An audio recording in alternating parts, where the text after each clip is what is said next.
Hello everyone, आज के इस वीडियो में हम एक्सप्लेन करने जा रहे हैं अंडर एम्प्लॉयमेंट इक्विलिब्रियम या डेफिशिएंट डिमांड।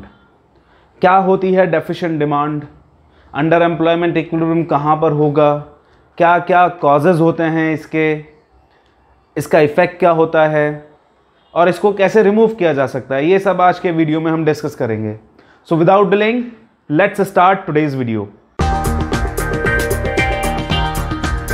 सबसे पहले एक डायग्राम के थ्रू मैं ये एक्सप्लेन करता हूं कि अंडर एम्प्लॉयमेंट इक्विलिब्रियम या डेफिशिएंट डिमांड होती क्या है।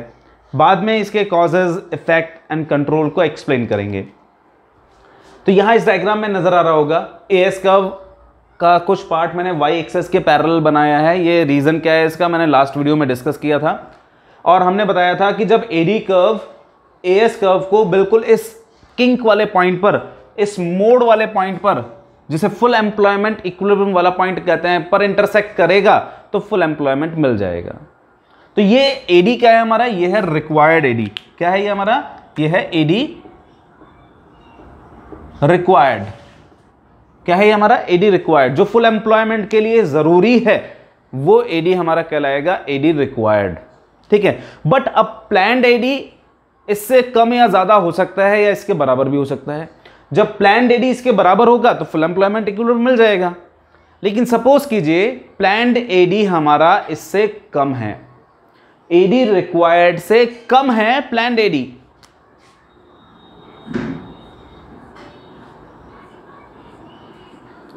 ये है हमारा, इसे 1 बोल देते हैं, इसे 2 बोल देते हैं, एडी टू प्लान्ड। तो एडी 1 तो है रिक्वायर्ड जो होना चाहिए, एडी 2 है हमारा प्लान्ड जो होगा basically.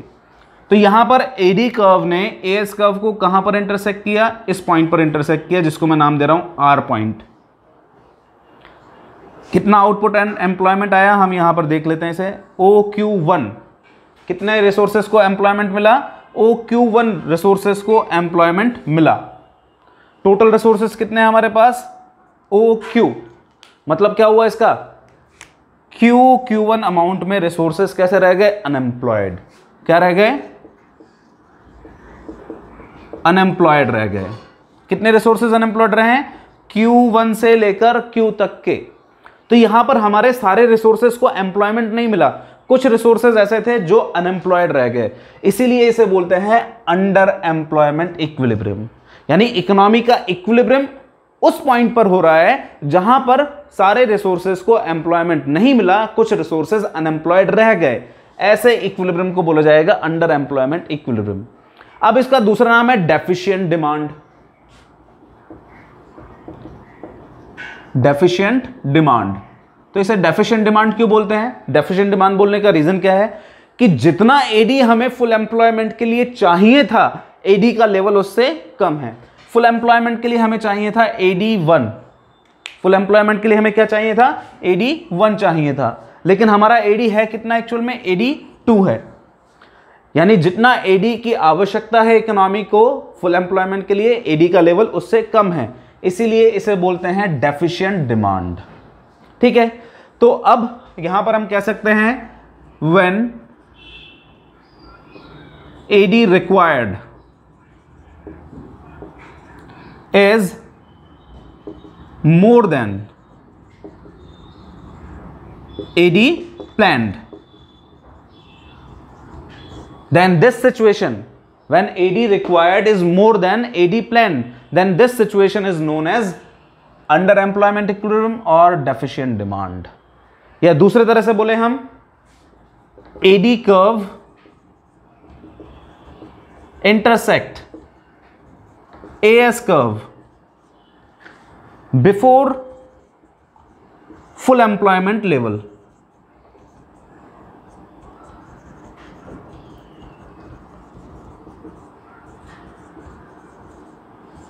Before full employment level, AD curve क्या कर रहा है, एएस कर्व को फुल एम्प्लॉयमेंट लेवल से पहले ही इंटरसेक्ट कर रहा है।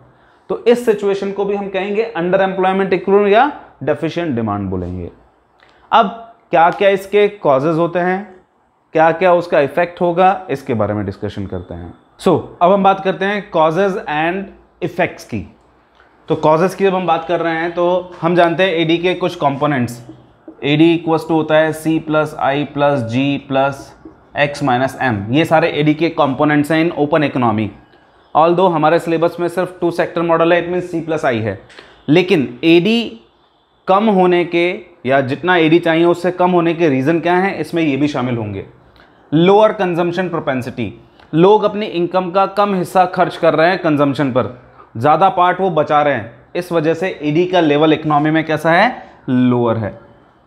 ठीक है।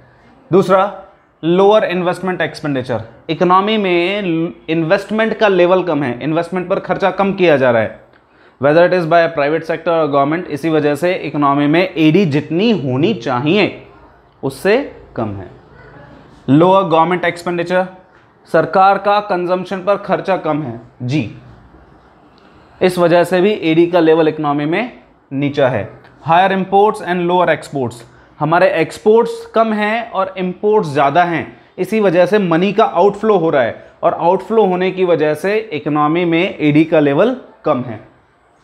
हायर टैक्सेस, ज़्यादा टैक्स लगा रखे हैं गवर्नमेंट ने, जब ज़्यादा टैक्सेस होंगे तो लोग अपनी इनकम का एक बड़ा हिस्सा कंजम्पशन इन्वेस्टमेंट या इन पर खर्च करने की बजाय गवर्नमेंट को पे करेंगे टैक्स की फॉर्म में, यानी उनके लिए कंजम्पशन के लिए जो अमाउंट बचेगी वो कम होगी, इन्वेस्टमेंट के लिए जो पैसा होगा वो कम होगा, इसी वजह से भी एडी का लेवल इकोनॉमी में नीचा है, लो है। अब इसके इफेक्ट्स की बात करें, अनसोल्ड स्टॉक ऑफ गुड्स, बिना बिका हुआ माल रह जाएगा, प्रोड्यूसर्स का सारा माल नहीं बिक पाएगा। दूसरा, अनएम्प्लॉयड रिसोर्सेज, तो हमने बताया था जैसे इकोनॉमी का इक्विलिब्रियम हुआ है आर पॉइंट पर, इससे OQ1 रिसोर्सेज को एम्प्लॉयमेंट मिला, लेकिन QQ1 मात्रा में रिसोर्सेज कैसे रह गए, हमारे अनएम्प्लॉयड रह गए। ठीक है, तो अनएम्प्लॉयड रिसोर्सेज, रिडक्शन और लोअर ग्रोथ रेट, यानी कंट्री की जो ग्रोथ रेट है वो धीमे हो जाएगी, घटने लग जाएगी। डिफ्लेशनरी गैप, एक बहुत इंपॉर्टेंट, कई बार ये क्वेश्चन पूछा जाता है इसी नाम से, under employment equilibrium board exam में बहुत बार पूछा गया है, लेकिन सिर्फ अंडर एम्प्लॉयमेंट इक्विलिब्रियम के नाम से नहीं, डेफिशिएंट डिमांड के नाम से भी पूछा गया है और साथ ही साथ डिफ्लेशनरी गैप के नाम से भी पूछा गया है। डिफ्लेशनरी गैप क्या होता है, तो हमने यहाँ बताया कि इकोनॉमी का इक्विलिब्रियम कहाँ पर हुआ, आर पॉइंट पर हुआ, होना कहाँ चाहिए था फुल एम्प्लॉयमेंट के लिए, ई पॉइंट पर। तो AD1 जो रिक्वायर्ड है और AD2 जो प्लान्ड है, इन दोनों के बीच का जो एक गैप है, इस पॉइंट को नाम देता हूं मैं जैसे S पॉइंट, तो इन दोनों के बीच में जो गैप आ रहा है, AD रिक्वायर्ड और AD प्लान्ड, इन दोनों के बीच में जो गैप है, ये गैप ही हमारा कहलाएगा डिफ्लेशनरी गैप। तो डिफ्लेशनरी गैप को मेजर कैसे करेंगे, डिफ्लेशनरी गैप को मेजर करने का तरीका है AD required minus AD planned. AD required कितना है, EQ, EQ हो गया हमारा AD रिक्वायर्ड, और AD प्लान्ड कितना है हमारा, SQ माइनस SQ, तो हमारा डिफ्लेशनरी गैप कितना आ गया, ES, ये हमारा हो गया डिफ्लेशनरी गैप।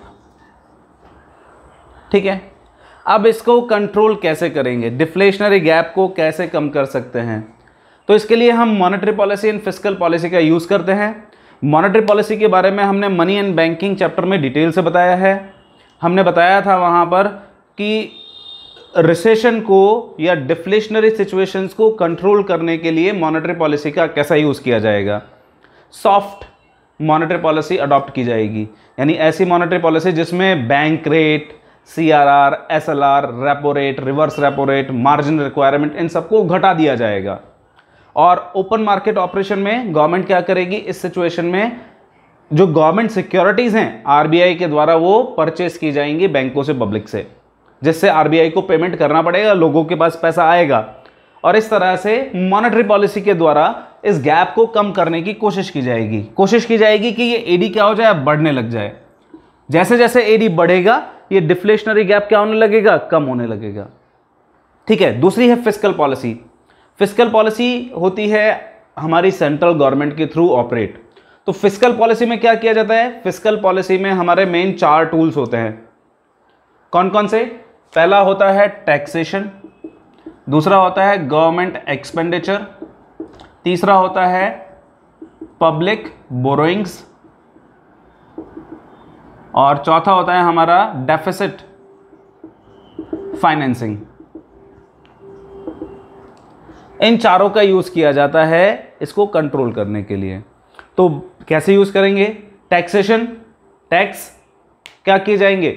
लोग डिमांड नहीं कर रहे हैं पहले से ही, तो इस समय टैक्सेस घटा दिए जाएंगे सरकार के द्वारा, जिससे कि लोग क्या करें, ज्यादा डिमांड करें, लोगों के पास पैसा हो, तो टैक्स घटा दिए जाएंगे। गवर्नमेंट एक्सपेंडिचर, सरकार ज्यादा से ज्यादा खर्चा करेगी जिससे लोगों के पास पैसा पहुंचे और लोग डिमांड करना चालू करें। लोग डिमांड करेंगे, क्या हो जाएगा? कंजम्पशन बढ़ेगा और एडी का लेवल ऊपर की तरफ उठने लगेगा, और क्या होगा इसका रिजल्ट? जो डिफ्लेशनरी गैप है ये रिड्यूस हो जाएगा। तो गवर्नमेंट एक्सपेंडिचर बढ़ा दिया जाएगा। पब्लिक बोरोइंग यानी जनता से उधार लेना, तो जनता से उधार लेने का प्रोसेस गवर्नमेंट कम कर देगी, है ना, जनता कम कर देगी इस समय। क्यों? इसका रीजन क्या है? क्योंकि जब पब्लिक से पैसा उधार लेगी गवर्नमेंट, तो लोगों के पास खर्चा करने के लिए, कंजम्पशन डिमांड करने के लिए पैसा कम होगा, इसलिए गवर्नमेंट इस समय पब्लिक से मनी बोरो नहीं करेगी या कम कर देगी। डेफिसिट फाइनेंसिंग, बहुत ही आसान से शब्दों में बोलें तो डेफिसिट फाइनेंसिंग का मतलब होता है गवर्नमेंट जब अपने डेफिसिट को कंट्रोल करने के लिए, जब गवर्नमेंट अपने बजट में जो एक्स्ट्रा एक्सपेंसेस हैं उनको फाइनेंस करने के लिए जब नोट छापने का प्रोसेस चालू कर दे, नए नोट छापकर डेफिसिट को फिलअप करना, तो इस प्रोसेस को हम कहेंगे डेफिसिट फाइनेंसिंग। बहुत खराब चीज़ होती है वैसे तो इकोनॉमी के लिए, लेकिन जब डेफिशिएंट डिमांड या अंडर एम्प्लॉयमेंट इक्विलिब्रियम जैसी कंडीशन हो तो उस समय डेफिसिट फाइनेंसिंग बढ़ा दी जाती है।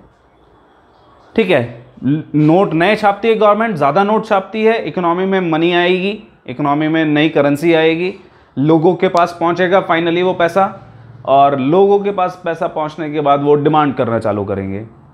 ठीक है, और इसका इन्वेस्टमेंट मल्टीप्लायर जिस तरह से हमने पढ़ा था, बिल्कुल उसी तरह से इसका इफेक्ट होगा। सो इस तरह से fiscal policy and monetary policy का यूज करते हुए इस अंडर एम्प्लॉयमेंट इक्विलिब्रियम या डेफिशिएंट डिमांड की कंडीशन को कंट्रोल किया जा सकता है, इस डिफ्लेशनरी गैप को रिड्यूस किया जा सकता है। In next video we will discuss about excess demand और over employment equilibrium. Meet you soon in next video. Thank you, bye bye.